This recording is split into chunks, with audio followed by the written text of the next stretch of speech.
That's another planet we'll never be able to visit again. Hey everybody, and welcome to another Tausken review. Today we're going to be taking a look at Marvel Ultimate Alliance 3, an all-new action RPG from Team Ninja for the Nintendo Switch. It's been a long time since Marvel Ultimate Alliance 2. I remember playing the original games a long time ago, back on I think it was PlayStation 2, and surprisingly this game is sort of like a sequel to a degree by continuing somewhat the story, but it also takes inspiration from the recent movies with updated visuals to match those of the movies, and storylines and locations and villains to really match that Marvel Cinematic Universe that has been built up over the last couple of years. Much like the recent movies, Ultimate Alliance 3 is about Thanos trying to gain the Infinity Gauntlets. You start off as the Guardians of Galaxy and slowly make your way across the Marvel Cinematic Universe to include characters from the Avengers, X-Men, and others. The story is okay with passable dialogue and some mixed voice acting. It's definitely nowhere in the same realm as the Spider-Man game that was for PlayStation 4 recently. A lot of the voice actors are attempting to mimic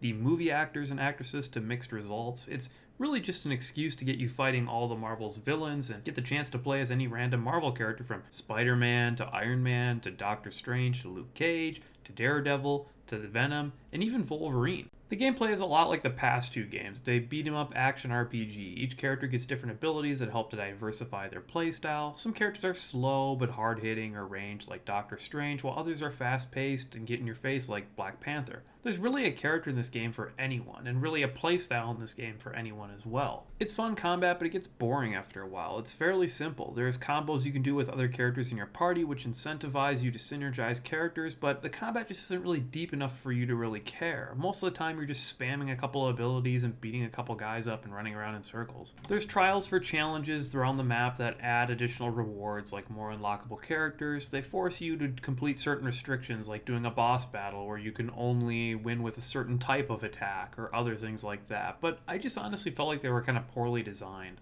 The balance is unfortunately all over the place as well. Some characters are just wildly better than others. The level up system also kind of hurts this as your characters level up, which leaves other characters behind, which means that you can't really play some other characters that maybe you started off with because they just don't keep up in levels. You get skill points which can be used to upgrade your character's stats and abilities, which does help to customize your character a bit to your liking, but I just didn't feel like the system was really engaging or interesting enough to really get too invested. If you love deep skill trees though, and customization, and really the grind of games, then you might love this, but I personally just lost interest after beating the main campaign. I didn't really care to go back and try and level these characters up. Unfortunately, this game is plagued with a lot of technical problems as well. There's a lot of bugs. I ran into several times where characters got stuck or glitched out. The AI pathfinding is terrible. The AI is absolutely garbage as teammates. They just don't help. They don't do anything. They're absolutely basically useless. You have to do everything on your own. Certain events not happening as well, with things just glitching out. Worst of all, the multiplayer for this game is a complete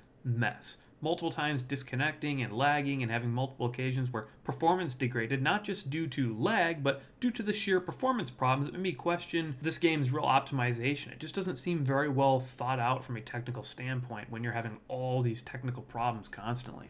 There's also some questionable design decisions. Like when you're playing single player, you can change to any of the 4 characters in your party at any time at will, which is great because this game has so many different cool characters. You can just flip in, try them out, see if they're fun, try the abilities. Maybe the abilities are better in certain situations. But when you're playing multiplayer, only the host is allowed to do that. So if I join my friend, I'm stuck in playing my only character, which is kind of just frustrating because it just goes against the whole spirit of this game, which having so many different characters. It's just a dumb decision. The camera is also a mess, and there's some stupid things like you can't change certain options menu settings while you're in the middle of the game. You have to get to like a save point or exit out. And finally, soundtrack and graphics. The soundtrack and sounds are okay. Some of the abilities are kind of fun, cool sounding, but some are kind of crappy. The soundtrack is okay. It kind of just mimics what you would expect from like a Marvel movie to a degree. The graphics of Marvel Ultimate Alliance 3 though are very dated.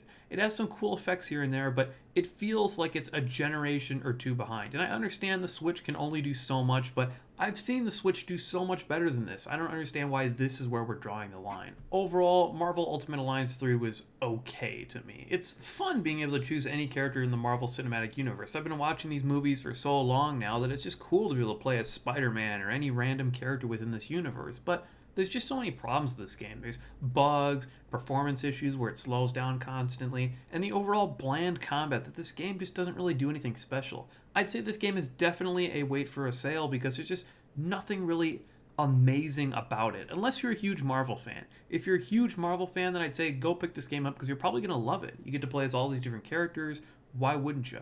But it's really just an average game at best. Ultimate Alliance 3 would get a 6 out of 10 if I was forced to rate it.